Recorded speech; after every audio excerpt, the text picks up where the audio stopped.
सांप और सीढ़ी का खेल पूरे जीवन का खेल है। आखिरी मंजिल से भी गिर सकते हो, आखिरी कदम से भी वापस वहीं आ सकते हो जहां से शुरू किया था, और पहले कदम से भी पहुंच सकते हो। इसलिए जितनी सावधानी पहले कदम पर जरूरी है, उससे भी ज्यादा सावधानी आखिरी कदम पर जरूरी है, क्योंकि पहले कदम पर तो कुछ भी खोने को नहीं है। इसलिए थोड़ी सावधानी से भी चल जाएगा। पहले कदम पर तो पाने ही पाने को है, खोने को कुछ भी नहीं है। अगर बेहोश भी रहे तो कुछ खोगे ना, क्योंकि तुम्हारे पास कुछ है ही नहीं। कदम पहला है, अभी मंजिल शुरू ही नहीं हुई, अभी यात्रा का प्रारंभ भी नहीं हुआ।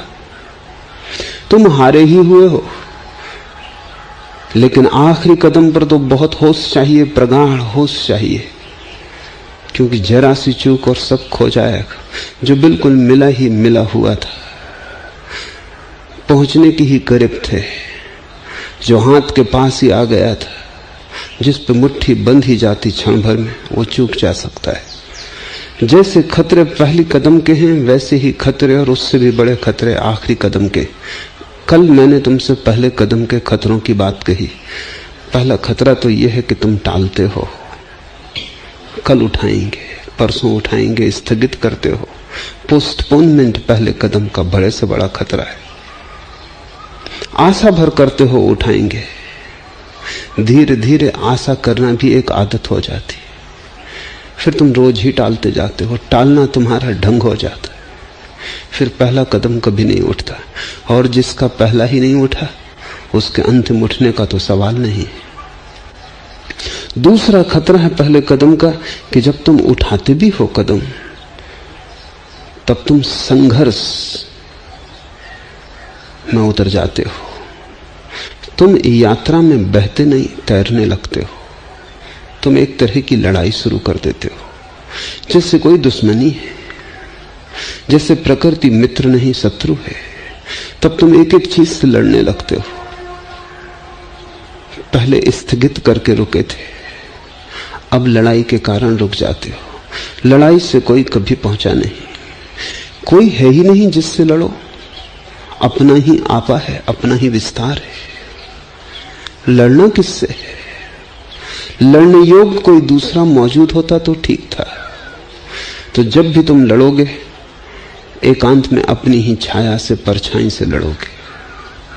तुम अपनी शक्ति व्यय करोगे। इस तरह जीतोगे किसे? वहां छाया है, जीत भी गए तो हाथ कुछ न लगेगा, और हार गए तो बुरी होगी हार, आत्मविश्वास खो जाएगा। दो खतरे हैं, स्थगन और संघर्ष। दोनों से खतरे से बचने का उपाय है, जो करना हो उसे एक क्षण भी टालना मत। यही क्षण है वो जब उसे कर लेना, कल कभी आता नहीं। बस वर्तमान अकेला अस्तित्व है, और इस क्षण से तुम क्षण भर को भी हटे, कहीं तुमने और आशा बांधी कि तुम भटके। और जब कदम उठाओ तो तुम्हारा कदम अस्तित्व के साथ सहयोग का कदम हो, समर्पण का, विरोध का नहीं, संघर्ष का नहीं। क्योंकि जिन्होंने भी जाना है, उन्होंने बह के जाना है नदी की धार के साथ। तैर के, धार के विपरीत तैर के किसी ने कभी नहीं जाना। वो जो धार के विपरीत तैरना चाहता है, अहंकार, वही तो बाधा है। जब तुम बहते हो तब कोई अहंकार निर्मित नहीं होता, क्योंकि तुम कुछ कर ही नहीं रहे हो। इसलिए लाओसे का बड़ा जोड़ निष्क्रियता पर है, क्योंकि निष्क्रियता में अहंकार के बनने की कोई संभावना नहीं रह जाती। जरा सा कर्म और अहंकार बनता है। मैंने किया, मैंने जीता, मैंने पाया, मेरा चरित्र, मेरा ज्ञान, मेरा त्याग, मेरा धन, सबसे मैं निर्मित होता है। कुछ किया ही नहीं, न चरित्र करके पाया, न ज्ञान करके पाया। निष्क्रियता में हुआ उद्भूत चरित्र, निष्क्रियता में फला ज्ञान, निष्क्रियता में फैला प्रकाश। तुम्हारा किया कुछ ना हुआ, अनकिए सब हुआ, फिर कैसा अहंकार। समर्पण निष्क्रियता है, संघर्ष कर्म है। ये दो खतरे हैं प्रथम चरण के। अंतिम चरण के भी दो खतरे, उन्हें भी हम समझ लें, फिर सूत्र में प्रवेश आसान हो जाए। अंतिम चरण का पहला खतरा तो यह है, जो कि वे सभी लोग जानते हैं जिन्होंने कभी भी पैदल कोई यात्रा की हो, और ये यात्रा पैदल यात्रा है, कोई यान नहीं है परमात्मा तक जाने के लिए। तुम्हें अपने दो छोटे पैरों पर ही सारा भरोसा रखना है। अगर तुमने कभी भी कोई पैदल यात्रा की है, तुम बद्री केदार गए हो, तुम कोई तीर्थ पर गए हो, हज गए हो, या ऐसे ही कभी तुम किसी पहाड़ पर सूर्योदय का दर्शन करने गए हो, तो तुम्हें पता होगा जब मंजिल करीब आ जाती तभी थकान सबसे ज्यादा मालूम होती। जब तक दूर होती तब तक तो तुम आशा के बंधे चलते रहते हो, अपने को किसी तरह खींचते रहते हो कि बस थोड़ी दूर और, बस थोड़ी दूर और, समझाए रखते हो कि 4 कदम और चल लो पहुंच जाओगे। लेकिन जब मंजिल बिल्कुल सामने आ जाती, तो मंदिर के द्वार पर पहुंच जाते, तब तुम सुस्ताने बैठ जाते हो कि अब तो कोई बह ना रहा, मंजिल आ ही गई। साधारण यात्रा में तो कोई खतरा नहीं है, क्योंकि तुम सुस्ताओ मंदिर की सीढ़ी पर बैठ के तो मंदिर दूर नहीं हो जाएगा। लेकिन उस परम यात्रा में खतरा है, क्योंकि वो कोई स्थिर मंदिर नहीं है। वो जो मंदिर है परम सत्य का, वो कोई जड़ वस्तु नहीं है कि कहीं रखी है, वो तो तुम्हारी भाव दशाओं पर निर्भर है, उसकी दूरी और फासला। जब तक तुम चलते रहते हो वो पास है, जैसे ही तुम ठहरते हो वो दूर हो गया।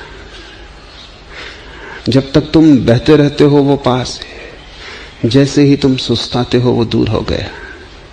तो अगर परम मंजिल के पास पहुंच के जब तुम्हें दिखाई पड़ने लगा सब, तब तुम्हारा पूरा मन कहेगा कि अब तो सुस्ता लो, अब कोई जल्दी नहीं है, अब तो सामने ही द्वार है, थकान मिट जाएगी, उठेंगे द्वार खोल लेंगे। अगर तुमने तब नींद लगा ली, सुस्ताने लगे, आलस ने पकड़ लिया, तो जब तुम आंख खोलोगे तुम अपने को वहीं पाओगे जहां से यात्रा शुरू की थी। मंदिर तुम्हें दिखाई ना पड़ेगा, तुम पाओगे अपने घर के द्वार पर बैठे। क्योंकि उससे दूर होने का एक ही रास्ता है, वो है आलस्य। उससे दूर होने की एक ही व्यवस्था है, वो है प्रमाद। ये ख्याल ही कि पहुंच गए खतरा है। जैसे ये ख्याल आया कि पहुंच गए, पैर ढीले पड़ने लगते, सुस्ताने का मन होने लगता है। और जब पहुंच ही गए तो अब जल्दी क्या है। और जिसने भी ये भूल की, उसकी सारी की सारी चेष्टा व्यर्थ हो जाती, पानी फिर जाता। और तुम में से बहुतों को मैंने बहुत बार उस मंजिल के करीब पहुंचते देखा है, और फिर ये भी देखा है कि तुम सुस्ताने लगे, और फिर ये भी देखा है कि तुम वापस अपने घर के द्वार पर खड़े हो।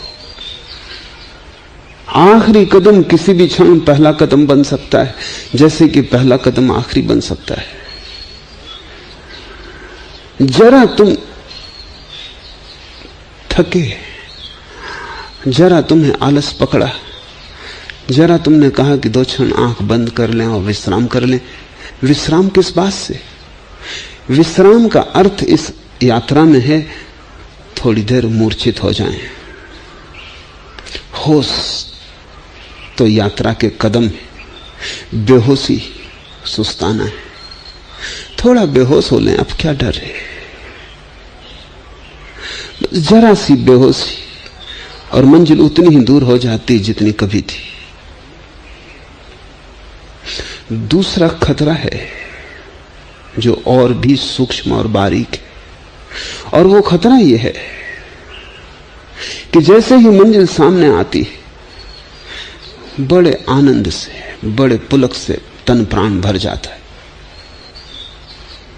सब तरफ अनाहत का नाद गूंजने लगता है।